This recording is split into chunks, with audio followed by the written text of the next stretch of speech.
Hello and welcome to the 45th episode of Out of State DMing podcast. I'm your host, lluksblackheart, and joining me today is my co host, LadyCelt. The other co host that's normally here for this is preoccupied, recovering from the 4th of July, which is perfectly expected for, well, it's a revenge of the 5th, so many people are probably going hangovers. We are going to attempt to get further deep into what spells the bards get. Because we stopped at second level last week, so we're going to start with what the third level bards spells are. And there is a bundle of them, as you can see. It starts off with Blink, which does help with combat. Charm Monster, Clairvoyance as Clairaudience, which lets you hear and see farther away. Confusion. Right. What was that? No. Oh, someone talking in the background. Okay. Thanks. Crushing Despair. Yeah, someone talking to which me. is a mass debuff. Because it will penalties to pretty much all damage roll. All die rolls. Cure serious wounds, which healing spell. Daylight, deeper slumber, which like the other sleep spells, puts people to sleep, but it works up to 10 hit die creatures. Dispel magic, which is probably one of the most useful spells you're going to get if you're trying to debuff or just counter certain things. Displacement, which helps with combat. Fear, which can help you depending on whether or not you have good DCs for saving throws. Gaseous Form, which can help you literally get out of combat, get through certain environmental things because you fly, but slowly. Lesser Geese, which is pretty much a subject of 7 hit die or less, has to pretty much follow commands. Glibness helps you lie by a lot, and this is a third level spell. It gives a plus 30 to bluff checks.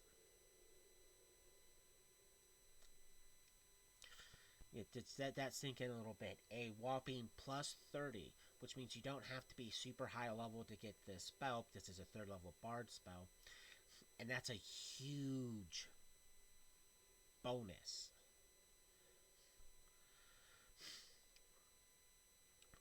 Good Hope, which is the opposite of Crushing Despair. It's a big buff. Haste, which increases movement, attack rolls, AC, associated stuff with moving fast. Illusionary Script,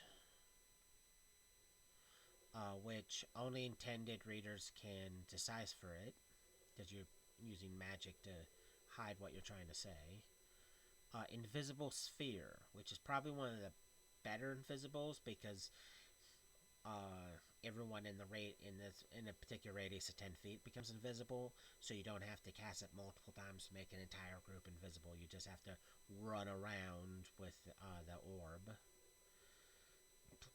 Lehman's Tiny Hut.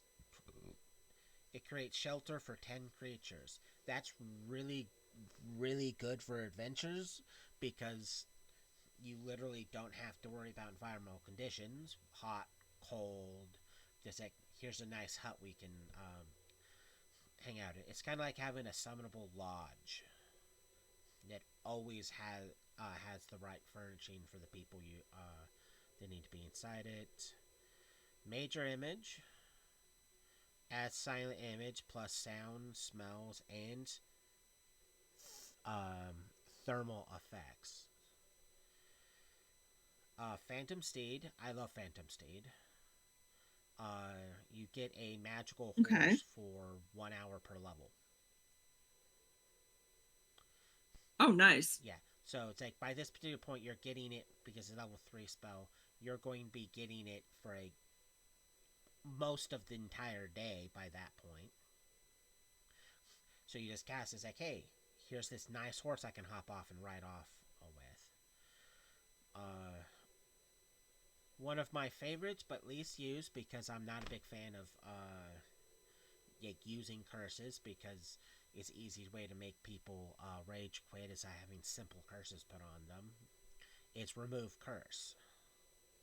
Does it freeze a object or person from a curse? And depending on the curse and or uh, potency of the curse is either permanently removed or just temporarily removed. Because there's plenty of objects that if you cast remove curse on it, a person can like, get rid of it, but the curse still lingers there. So whoever else picks it up now has the curse. And there's multiple objects that do that. Like there's one that mimics water walking until you get over 50 feet of water, and then you just immediately plunge in there, and you get all sorts of penalties to swimming because you pretty much get 100 pounds put on your feet. And if you've Ooh. ever swam with anything heavy on your feet, well, having 50 pounds per foot kinda it hinders you a lot. So being able to remove curse helps with those things. Scrying lets you spy on subjects from a distance, and there is checks associated with that. Sculpt sound creates new sounds or changes existing ones. So you can have fun and Oh, mess with nice. things with that one. Secret page changes one page to hide its real content. So you can use this because people have in the past to mess with wizards because as they're trying to repair spells during like the night or something, you can snag their book, cast secret page, and when they go to prepare a spell, they can suddenly get, I can't prepare fireball because what's wrong with my page? Someone changed my page. I can't do this. And the bard's sitting there like, because, well, you just stopped your your mage from using fireball. Yes, it's happened. See invisible. Oh, see invisibility. That works really well. Because again, it counters invisibility. Uh, it is a spell that's not used that much in my experience because people have the tendency to take it but then never cast it despite invisible monsters, or they think that, oh, we're not going to fight that many invisible things, so why are we going to waste our time with a spell that isn't really going to do well because I can see the invisible monster but no one else can, despite the fact that knowing that there's an invisible monster there helps the entire party. I don't know if you've had to suffer the heartache of people having spells that could easily help a situation out by simply circumventing things or not. But I've been there as a player and as a DM, just watching people take the correct spells but then never use them. And that's one of them. Sepe Snake Sigil. It creates a text symbol Yes, that I see that. immobilizes readers. That's another spell I've came to have a slight disdain for because, again, Bard's casting it in Wizard's spellbook, so the wizard has to see the sigil, and therefore become immobilized because there's a sigil in his spellbook that he didn't know was there till he went to read his spells. Slow is a debuff, and it's a very powerful debuff, despite what some people may say, because even though it doesn't last very long, a subject can only take one action around, and they take a penalty to their AC and attack rolls. And Yeah, if you know anything about combat, decreasing what an enemy can do is great. And because they can only take one action, a lot of the times it can't be anything that counts as a full round action, unless it's very specific. So they can either do one move, or one attack, or if they're casting spells, they can only cast one spell. It's technically spell casting, even though a lot of spells can be full round actions. It still counts as one action, so that's the loophole. As long as it counts as a single action, you can technically do it.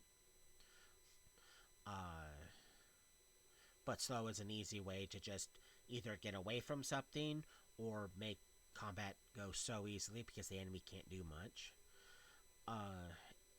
A spell that I've personally been told that it's stupid for bards to have because it's a druid spell. Speak with animals. Oh, that's a good one. That is one. Speak with animals, just like speak with plants, is probably one of the best spells ever. Because you can use it to to possibly circumvent being eaten by a monster. Because there's a bunch of animals out there, they're like, I'm gonna eat you. And then you cast a spell and go, please don't, we friends. And it's like, oh, hey, we can understand each other. So you can actually use your wild empathy a lot better, or at least possibly do charisma checks to help you out there. But it's also nice to know know certain things, like if you hear warning calls from certain animals, because it's like, okay, they're alerting to what's there, but what are they saying's there? Speak with animal. Oh, they're saying there's a dragon coming in this direction. That's what the warning calls are for. So it helps there.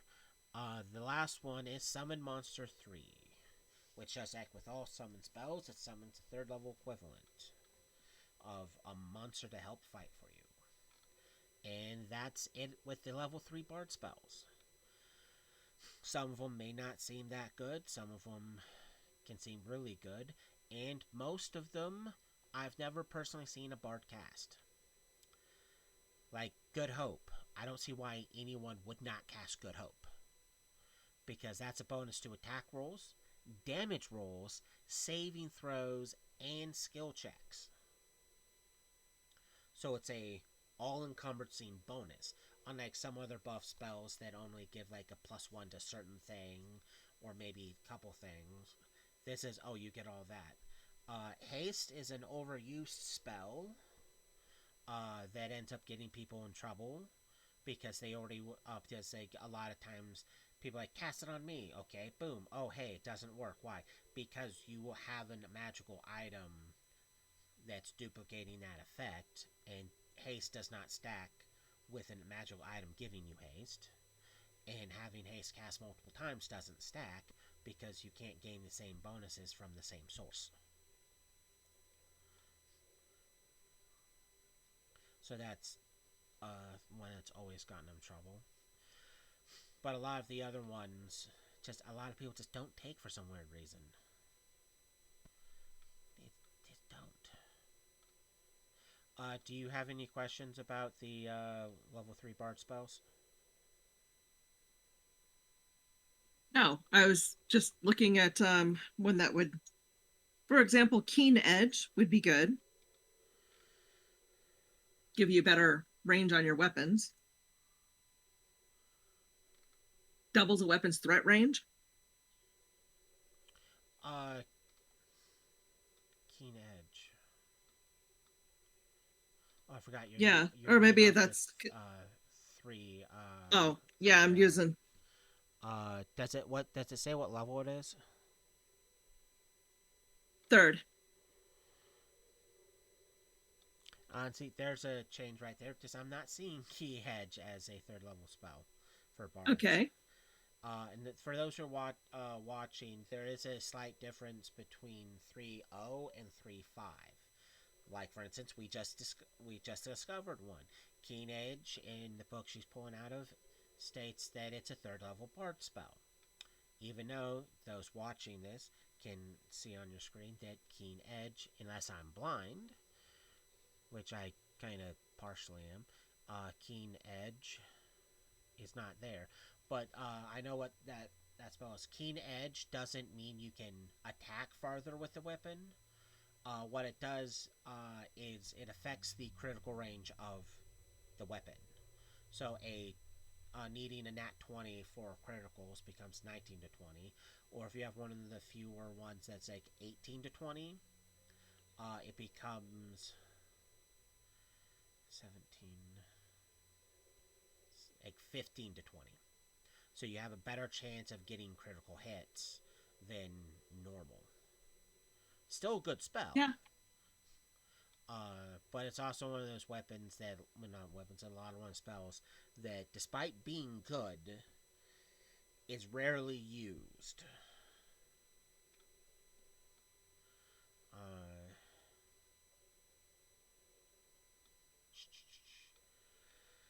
uh, well, my brain just stopped working for a moment. Gotta say high income, highly hydrated. Any other spells? No, You are you wish? ready to move on to Yeah, fourth yeah. level? We can move to fourth. Okay. Okay. Yeah. We'll start off with probably one of the most potent spells that um a lot of people don't take because they view it as like a paladin only spell, despite the fact it's obviously right here. Break enchantment. This can be used to free subjects from enchantments, alter actions, curses, and petrifications. So if you're turned to stone, break enchantments. If you're cursed, break enchantments. If someone has a hold of your mind, break enchantments. So it Right. is a uh, appearance. It's a better version of remove curse. Just remove curses only affects curses. This affects all those things. And again, being able to depetrify people, because break enchantment does that, is great. They get cure critical healing spell. Detect scrying. It let while that is active, if someone or something is scrying you, you become aware that someone is eavesdropping on you. Uh, Okay. it's one of those spells that's not really used because no one ever thinks that they're going to be scryed upon, despite whatever they do. They can literally help overthrow a kingdom, start to fail it and be trying to get away, and then expect the king who has an evil archmage. It, you're not going to expect he's going to look for you. Scrying helps with that, and detect scrying will let you know that you're actually being eavesdropping at that moment. Even though, and this has been a counter argument that has been hit against me, is, well, it doesn't matter if we know that they're scrying us or not, because that's not going to help us get away. It's like, may not get away, but you still now know that they know where you're at. Because if you don't know that they know where you're at, they're going to be able to come at you when you're not prepared for them. Yes, I've had the misfortune of not necessarily having a lot of intelligent individuals. The next spell, Dimension Door. That's you teleport short distances. It's like 100 feet per effective caster level, which is still really good. Dimension. Dominate person. Command humanoids telepathically, so you can better have people do what you want. Freedom Right. of movement. It you can act normally despite impairments like the spell Entangle or normal bush. Pretty much anything that counts as like hindering terrain. You don't care about. It's not hindering you. Um, also you are now pretty much immune to being grappled because no one can grapple you. Even if someone tries to cast a spell on you to hold you, you can go, I have freedom of movement active. I'm just going to walk over here and just let you enjoy that. So it's a really useful spell.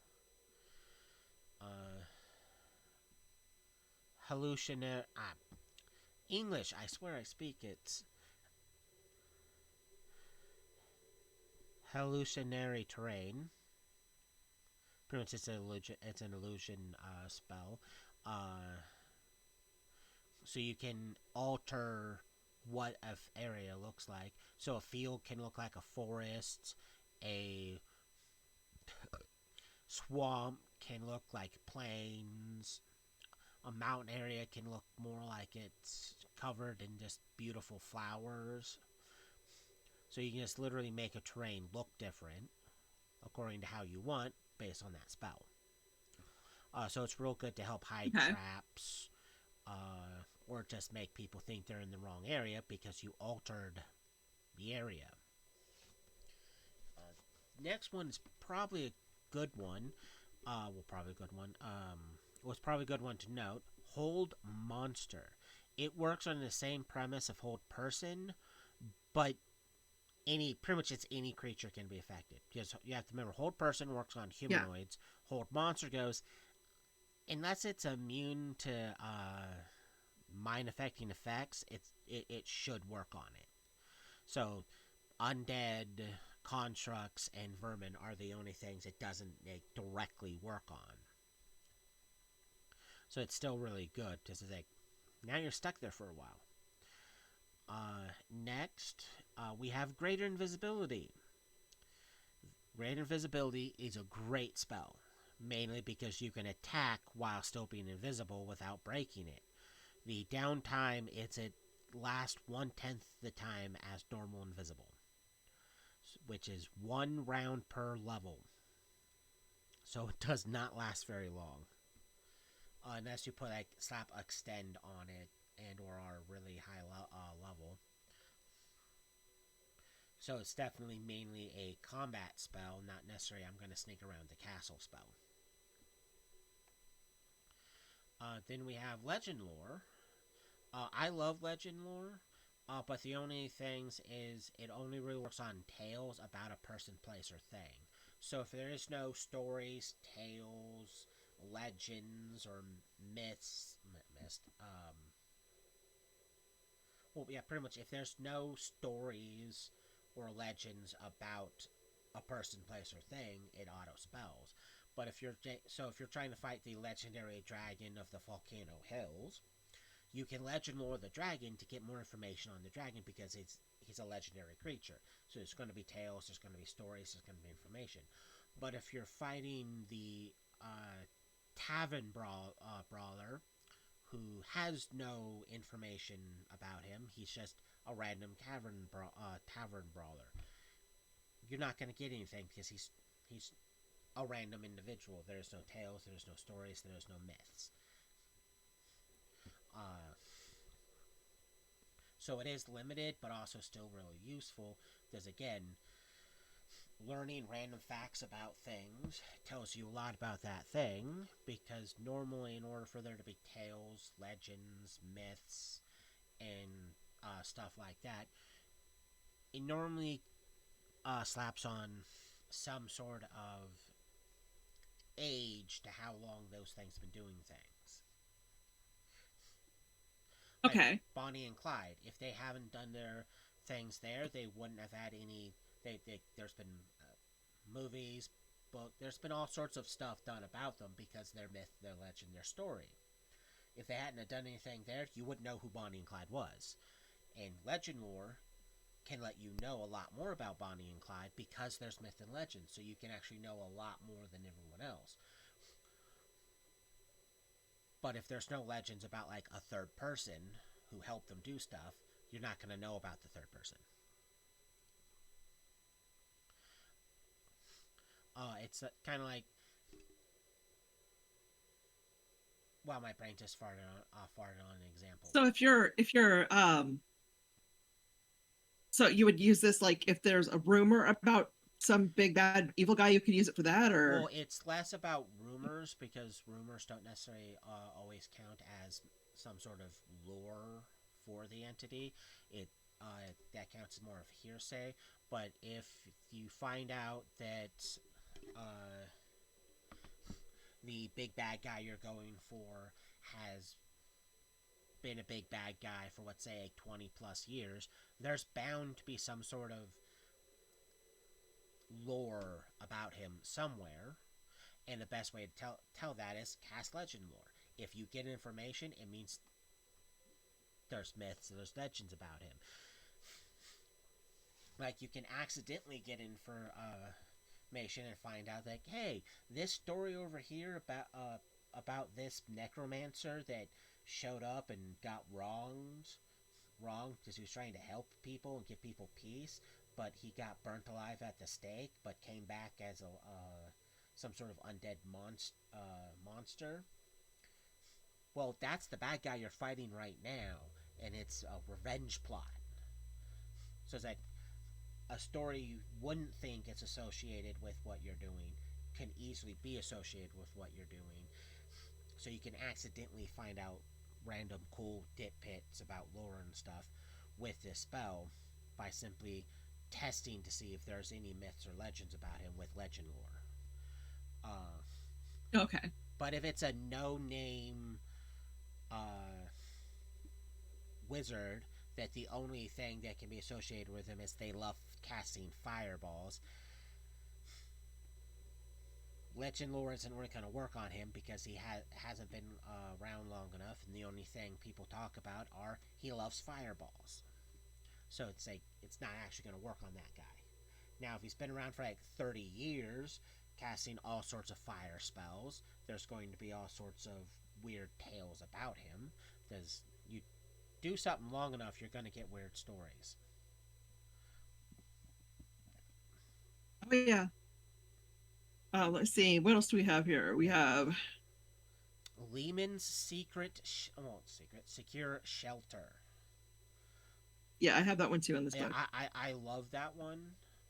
Just like the previous spell that summons a shelter, but this one's just a lot better. So instead of just having like this random little place that can help people out, this shelter, you have like an actual cottage. Like, there's been campaigns where I played where people are like, yeah, I'm just gonna see what I can to have Lehman secure shelter cast on the spot and just make it permanent, so that way they have a really nice cottage.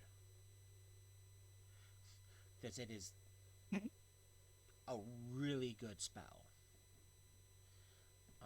So it's that kind of like a step up from the shelter. The next spell, locate creature. It's similar to locate object, but works on a certain creature. It kind of has to be a familiar creature, and they kind of have to be within like 1,000 feet or something like that. But if you're trying to look for a party member, this is a great way to figure out where they're at. So it's locate creature. Our group's rogue, because I'm very familiar with him. Oh, he's 700 feet that way and slowly getting farther away. Okay, let's go get him. Next, modify memory. Change 5 minutes of a subject's memory.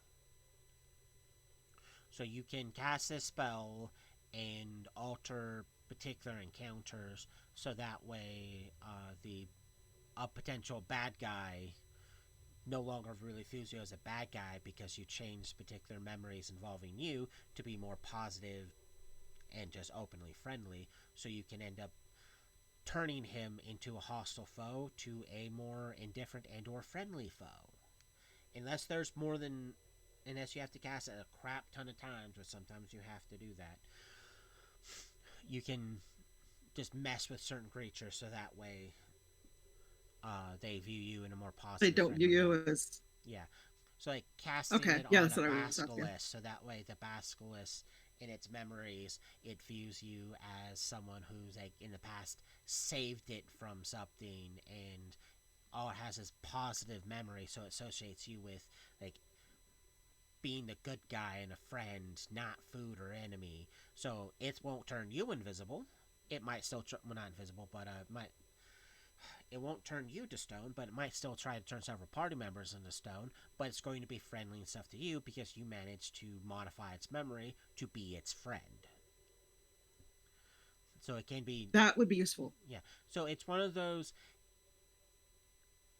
think outside the box on how to properly use it because you can get away with a Right. lot. Like casting on a nobleman to have them, for some reason, have memories of you being a distant cousin. Now you're That could getting work. treatment because you're one of those unnamed distant cousins that no one really knows about because you don't go around boasting that you're royalty. Uh, you can also alter it so that way, like the reason you don't have proper paperwork is like it got lost in a house in a mansion fire, and you just haven't been able to get new ones. So now you might end up having new paperwork legitly done for you now. So you can get away with literal fraud with this spell, technically. I'm glad it doesn't exist.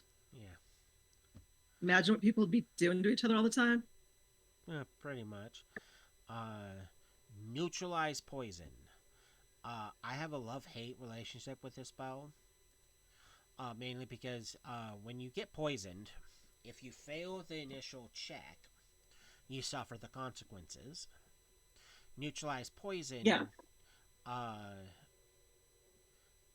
immunizes the subject against poison, detoxifying the venom in or on the subject. So it's like it's really good, so you can stop the poison from spreading, you can stop the secondary save, but depending on the effect of the poison, depends on if you actually get rid of it or not. Pretty much anything that lowers your stats, it doesn't get rid of. If it paralyzes you, makes you confused, it can stop those effects, but stat damage it doesn't get rid of because the damage is already done. Oh, okay. Yeah. So it, status effects on your stats, like your con, your strength, your dexterity, it doesn't stop that. It stops the reroll to see if it gets worse or not. But like I said, any of the paralyzed, anything that's not stat related but condition related, like being nauseated for X amount of rounds or something like that, it gets rid of all that stuff, but not the actual already stat damage done. So it's good, but not so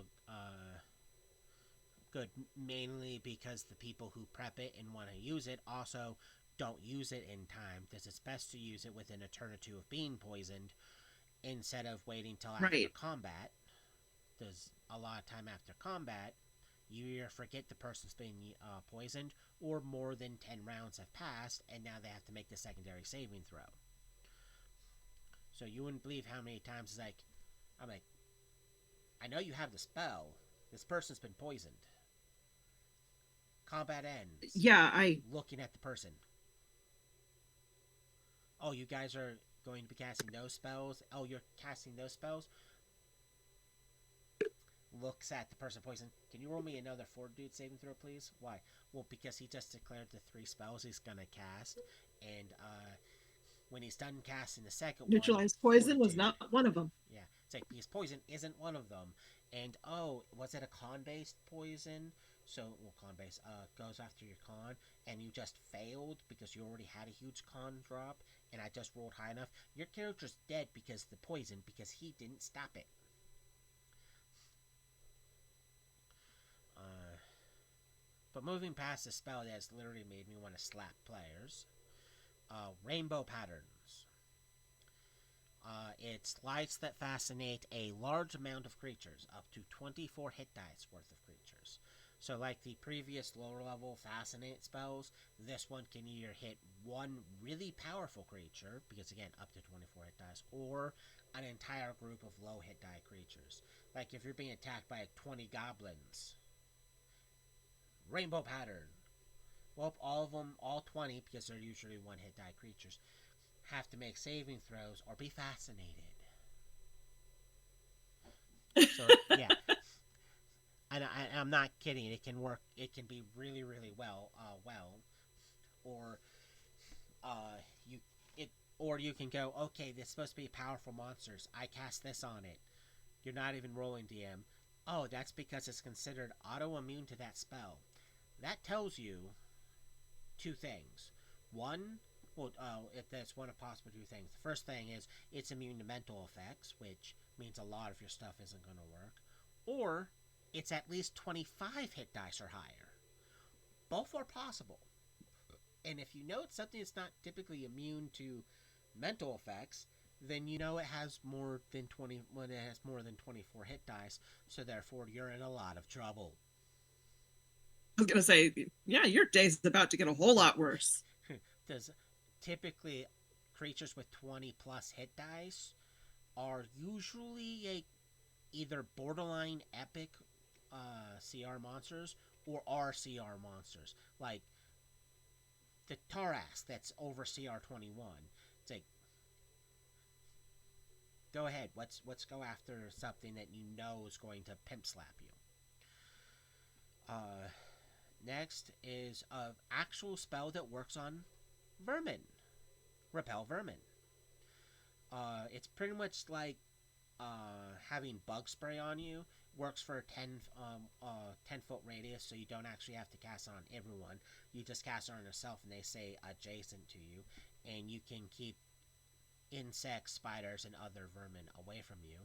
Of course, certain vermin are big enough that they don't actually care, but we'll get into that when we actually get to the spell description itself later on. But it can help everyone. Next, Shadow Conjuration. Uh, Pretty much it mimics conjurations below 4th level, but only 20% real.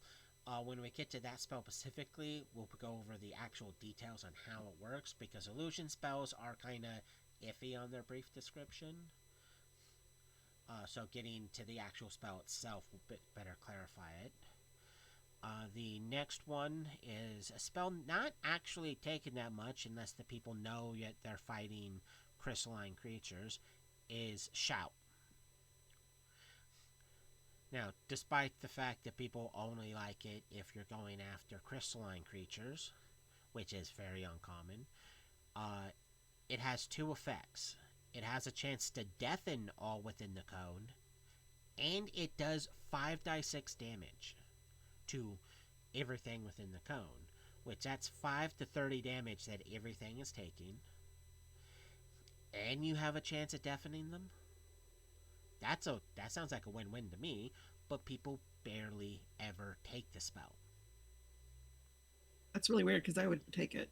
Yeah, it's a damage spell that can help you in combat because being deafened gives creatures negative modifiers to things. So it's like, why wouldn't you take it?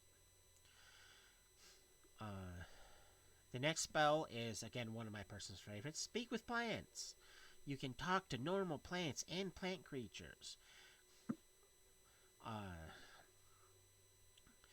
this is really handy, and one of the examples I actually have of how this spell actually helped a party out was one of the games I was running. The party was trying to better escape an area, and there wasn't very many plants in the area. So when they came across a hardy flower that this grows, one of the party members casts Speak with Plants on it and just started talking to it, and it was able to warn them that, like, yeah, you guys should probably move there because there's uh, a large group of powerful enemies nearby, and they're looking for you because they just recently passed through here. So if you guys hurry, you guys can go through that way there because I know people use that as a they like to be quiet and move along that way to escape. So they were able to get out of the area because they talked to a plant. Because yes, you can use it to get information about an area by speaking to the plants. The older and larger the plant is, usually the more information it can have. Like trees can have a lot of information because they take years to grow and have been in the area a lot. So you can get the general gist of how often prey items like deer or rabbit go through an area, and or possibly what it may have seen that haunts the area. So you can get weird descriptions of like a hydra, or maybe a large cat with big teeth coming out of its mouth, or a description of a boar that's bigger than a horse. You can get weird things like that from trees, so you can know if you're in the right area or not if you're looking for something, or to avoid things. Next, we have Summon Monster 4, which, again, you just summon a monster to fight for you. And the last 4th level spell is Zone of Silence. Keeps eavesdroppers from overhearing conversations. So it's similar to the spell Silence, but it's more friendly towards you because it's kind of like, okay, I cast this spell and we can talk without having to worry about people listening in. We can better define it when we get to the spell description itself, because again, we got just that tiny bit there. But it's good to make sure no one actually is aware of, you guys plotting to overthrow the government or anything like that. Those evil tyrant kings being what they are. Any Right. comments about the spells we just went over? So rainbow pattern is literally just like a disco ball type of thing that just distracts. Pretty much, yes. Okay, that's kind of Yeah, cool. because a rainbow pattern, it's lights that fascinate things. So it's like, how like sometimes people, when you go like, here's a pretty light, and they just kind of stare at it. Yeah. It's kind of like that, but you can do it to a bunch of creatures.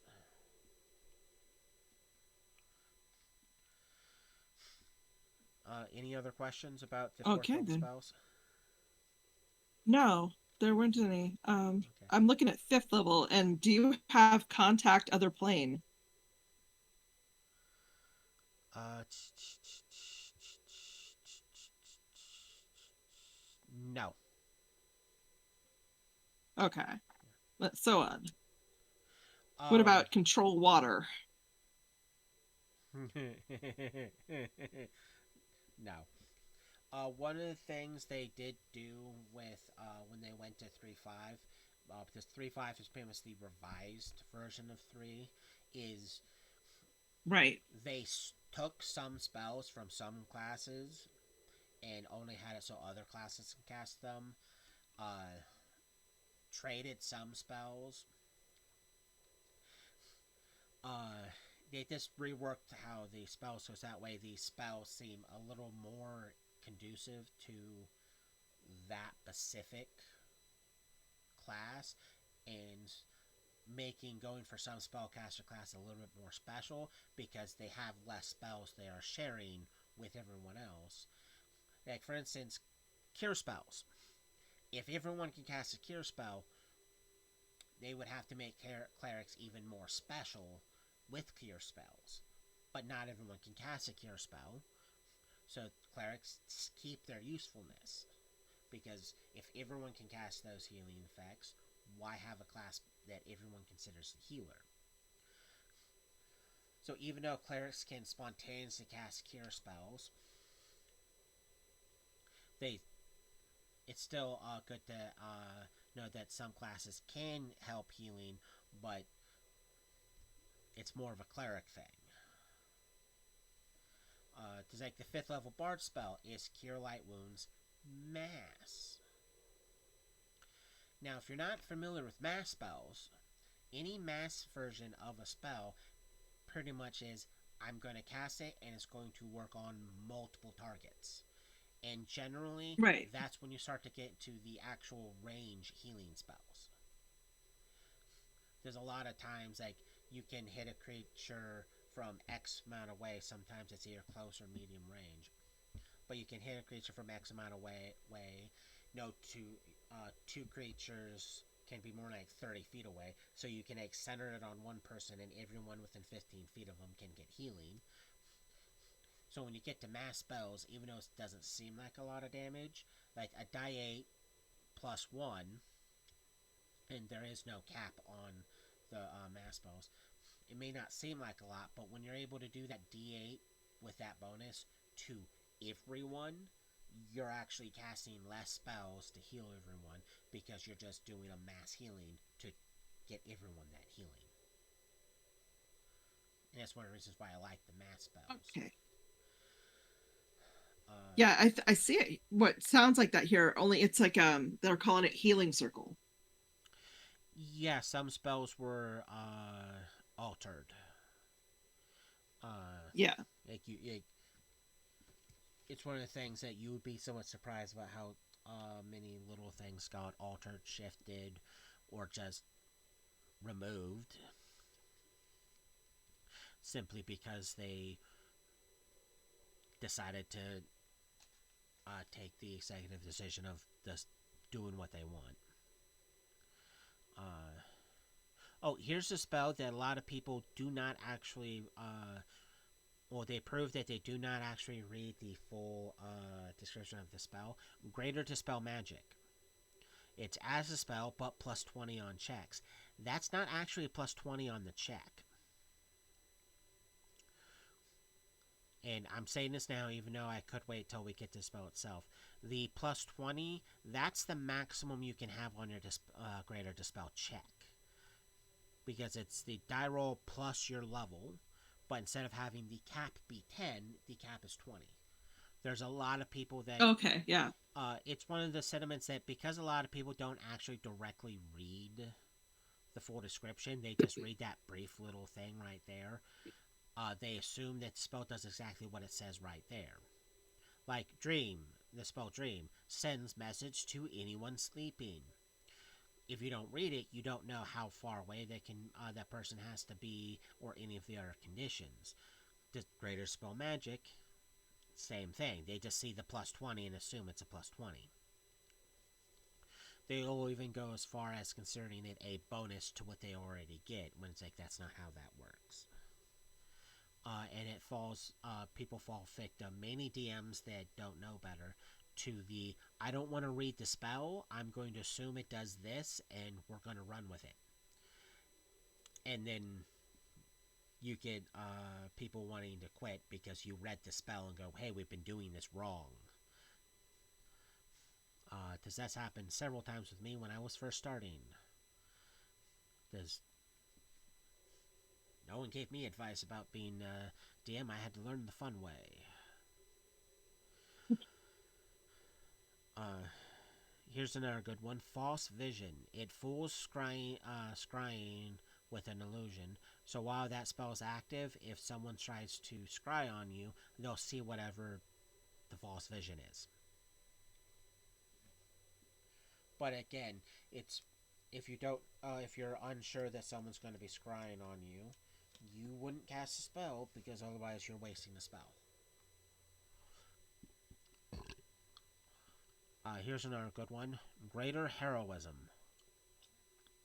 Bonus to attack rolls, saving throws, skill checks, and you're immune to fear while getting temporary hit points. Mind Immune to Fog. fear, that might be good. Oh yeah, it's always good. I've got that in real life constantly. Yeah, especially if you're fighting like dragons or things with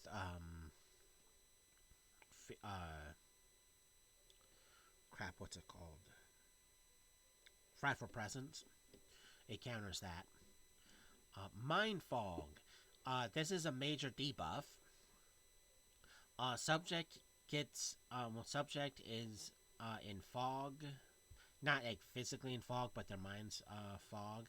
They get a -10 to Wisdom and Wisdom checks. Reason why that's important is if we're just going off of what that says there, their score takes a -10,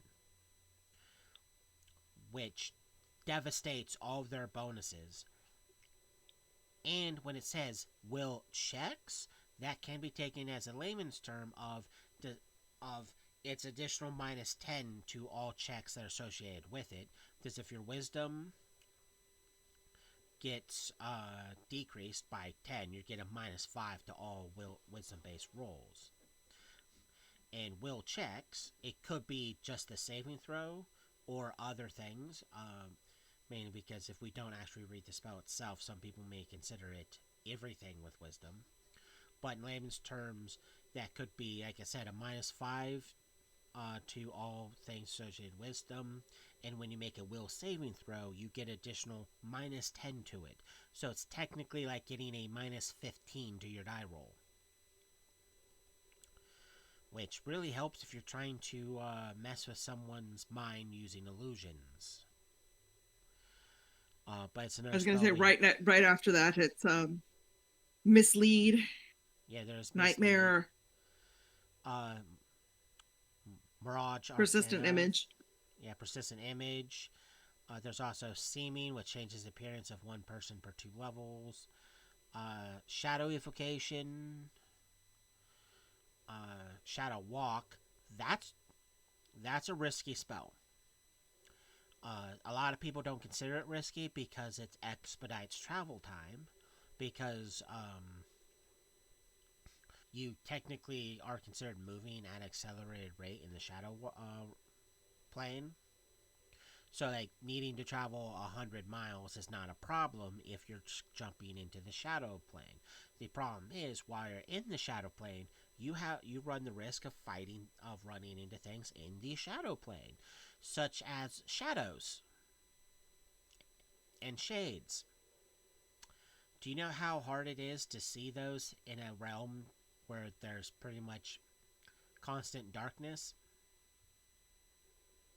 Well, you're probably not seeing your hand in front of your face in Yeah, those yeah. It's like situations. it's like dark vision won't help you for shadows or shades. But what will actually end up happening is creatures that are practically might as well be considered invisible unless you actually have light sources to reveal their location. Pretty much sneaking up and just having their way with the party for a few turns before people figure out what actually is going on. Not to mention the fact that the two most feared creatures you can run into there, and this is regardless of your level, are liches and shadow dragons. Yes, there are dragons that love the plane of shadow, and it's where they commonly live. So there's two powerful things you can just accidentally run across while shadow walking. Uh, so always always be careful when shadow walking, unless your DM doesn't care and just wants you to get to places faster. Uh, Song of Discord forces targets to attack each other. That's a really good song for making a large group of enemies just start fighting each other so you don't have to. Mass Suggestion works just like Suggestion, but it's a lot more people you can affect. And Summon Monster level 5, which is just a 5th level summon spell, so yay. Do you have any questions about the spells we just went over? Yeah, the summon monster spells. Now, is there an inherent danger in those spells? No. Uh, the Okay, so parameters whatever you of get it, is going to be on your side. yeah, it's like, you, yeah, you summon it. It lasts for 1 turn per your caster level. Uh, it appears within 30 feet of you on your next turn. It acts immediately on your turn and every other turn thereafter. And unless someone casts a control spell on it, it fights for you. Okay. You don't have to worry about being mad because it died, because its summoned creatures don't permanently die. They return back to their home plane once they do die. Um, so they're just going to be upset that you got them killed, but it's not permanently killed. Uh, so unless you're summoning an intelligent creature, that doesn't necessarily want to be summoned, but you're summoning it anyways, and you just repeatedly go, well, since I know your name, I'm going to constantly summon you from now on, you can eventually end up irritating it to a point where you can't summon it because it's on your plane of existence looking for you. Because you can't summon something that's on the material plane to the material plane. So it's kind of like that big old demon you've been summoning for the past year. Yeah, you can't summon him anymore. Why? You don't know. You go to summon him, and he, boom. Which here means he found he dimension anchored himself. Therefore, he can't be brought back from another plane, or he's on this plane looking for you. Because you can summon some really weird stuff with it. The only inherent danger is when you're summoning certain creatures, you have to watch what their alignments are. Uh, because there is books out there that state that if you have a interaction with a evil creature, if the interaction is not combat, your alignment shifts to evil.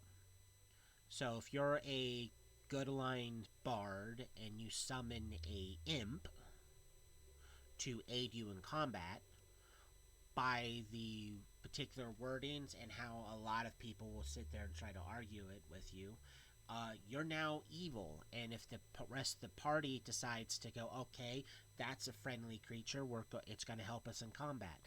If they do that, the party just also went evil.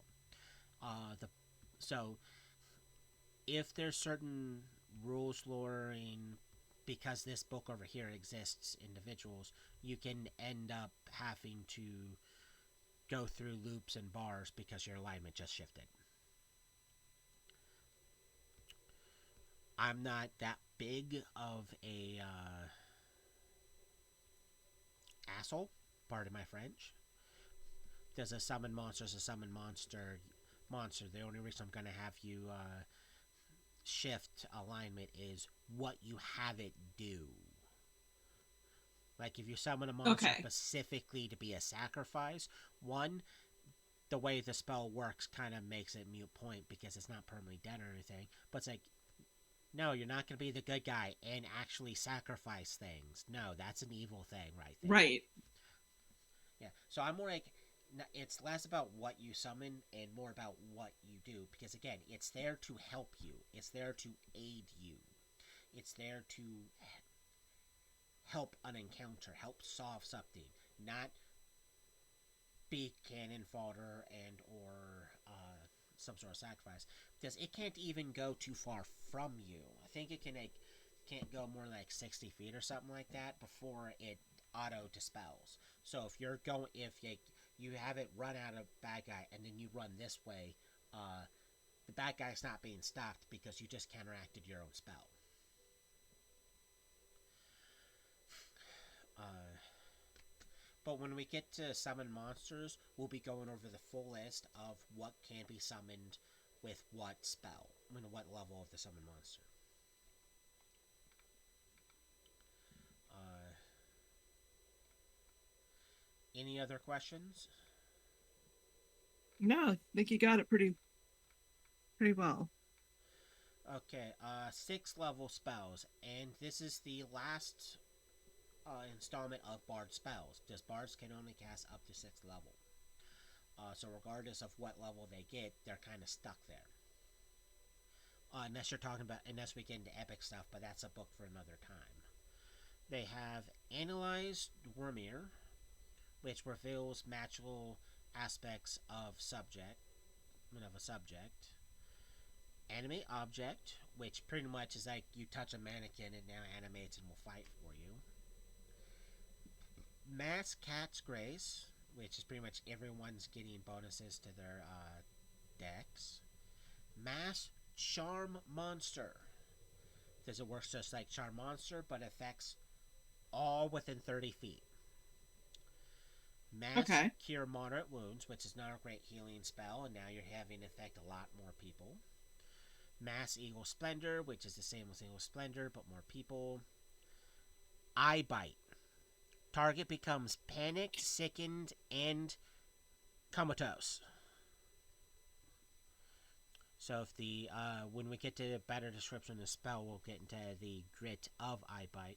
But it's pretty much I don't want that bad guy to be able to do anything. I Eye Bite him. Because again, a panic enemy gets penalties, a sickened enemy gets penalties, and a comatose enemy can't really do anything because they're comatose.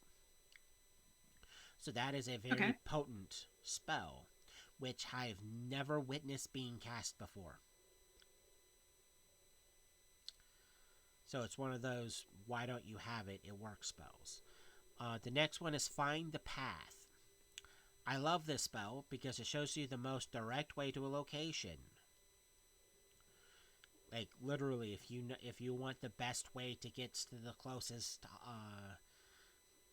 dominoes, you'll know what direction you have to get, and it's the most direct. It does avoid hazards, so it's technically a safe directions, but it is also direct. So the shortest distance to your target, that also is the safest. Even though if it doesn't seem that way, it always is. Mass Fox Cunning, which is Fox Cunning, but multiple people. Geese/Quest. As lesser geese, plus it affects any creature. So it's kind of like I want to put you on a quest, and the way it works is every day that you're not doing that quest, like if I cast quest on you to go kill the northern king of the barbarians, every day you're not moving in a direction or doing something to actively defeat that person, you start to take penalties. And the DCs and the penalties start to get worse and worse and worse for every day you don't do it. Heroic Feast. Food for one creature per level. Cures and grants combat bonuses. So it's kind of like a spell you cast after a big fight, but you know you're going to go back and do another one where people get a decent amount of food, they get some healing, and they get limited bonuses for a while. Then there's Otto's Irresistible Dance. Force is subject to dance. Okay, then. Like, literally, you're not doing anything but dancing. So many of those sick moves. Permanent image includes sight, sound, and smell. Programmed image as major image plus triggered by event. So you can have like an image of a guard standing somewhere that when people approach it, it triggers a dialogue or something like that. Project image, it's an illusionary double, can talk and cast spells. So that's really good because it's kind of like, it can cast spells that I can cast. When we get to the better descriptions, we'll be able to go into greater details on its actual limitations with its spellcasting abilities. But being able to have pretty much a fake you go somewhere to do something, it's always good. Greater Scrying, but it pretty much can be cast at farther distance. Well, it's faster and longer, so you can be farther away and you get more information quicker. Greater Shout. It does 10 die 6 damage, stuns creatures, and damages objects. So kind of like how I said like how Shout was an underused spell, and as they're going after crystalline creatures, same thing with Greater Shout. Greater Shout is just that on some sprinkle and some crack cocaine on it. Because again, doubling the amount of damage you're doing, and that's definitely affecting things is always a great way to do things. There's Summon Monster 6. Sympathetic Vibrations. You deal damage per round to freestanding structures. It's literally it's like, okay, this wall, I want this wall to collapse. You slap that on the wall and you wait a while, and there's a very good chance that the wall is going to be either coming down or damaged enough that your group like barbarian can like run up and hit it with a hammer or something, and it can start to fall down. The last spell, So it can basically vibrate someplace apart. yeah, it can be a wall to a Okay. city, a wall to a building, a technically it's freestanding structure. The door frame, not necessarily the door itself, but the door frame. So if you want to get through this place, you can cast that. Or if you're in a dungeon, you can try to cast it, but dungeons are not considered freestanding because you're in a dungeon. Okay.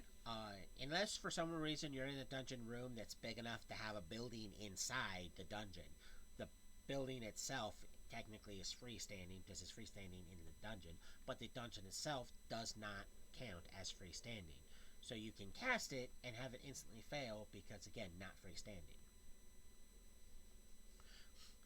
Uh, it is a great way to make like evil mages rethink fighting you, because like you just sneak up to their tower and you cast that several times on multiple points of the base of the tower, and after a certain point it becomes so structurally unstable that it starts to collapse on itself, and now you get to laugh because he's either in the tower unable to escape and then gets X amount of tower falling on them, or he is able to escape, but then he's looking at his destroyed tower with all his destroyed stuff in it and going, well, that's not fun.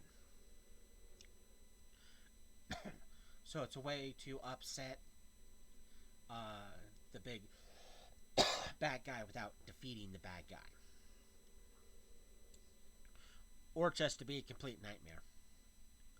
Uh, the last spell is Veil, changes appearance of a group of creatures. So it's kind of like Disguise Self, but instead of you can use it on an entire party to alter the appearance of the party. The limitations and restrictions would be when we go over the spell itself, but it's still a great way to make the group look like not the group, so you don't get penalized for, you know, causing the collapse of the city wall. You're not being hit with it because you use this to make the party look different when you did it. But that is the last Bard spell. Do you have any questions about this spells that we just went over?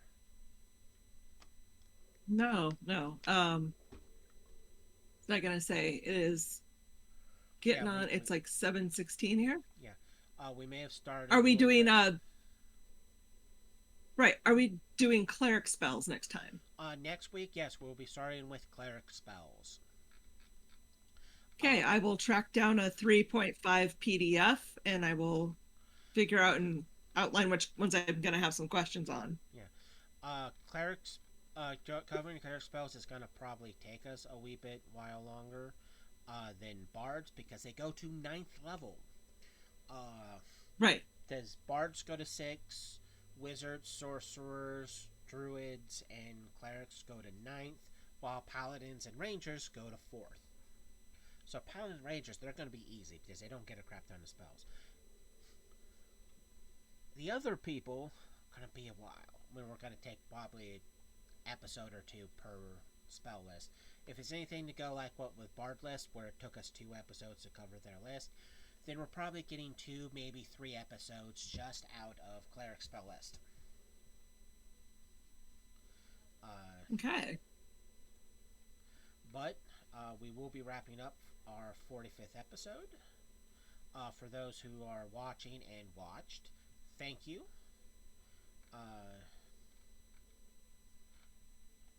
Please join. Oh, well, yeah, thank you, and please join us next week as we continue talking about spells. Remember to like and subscribe, and thank you again for watching.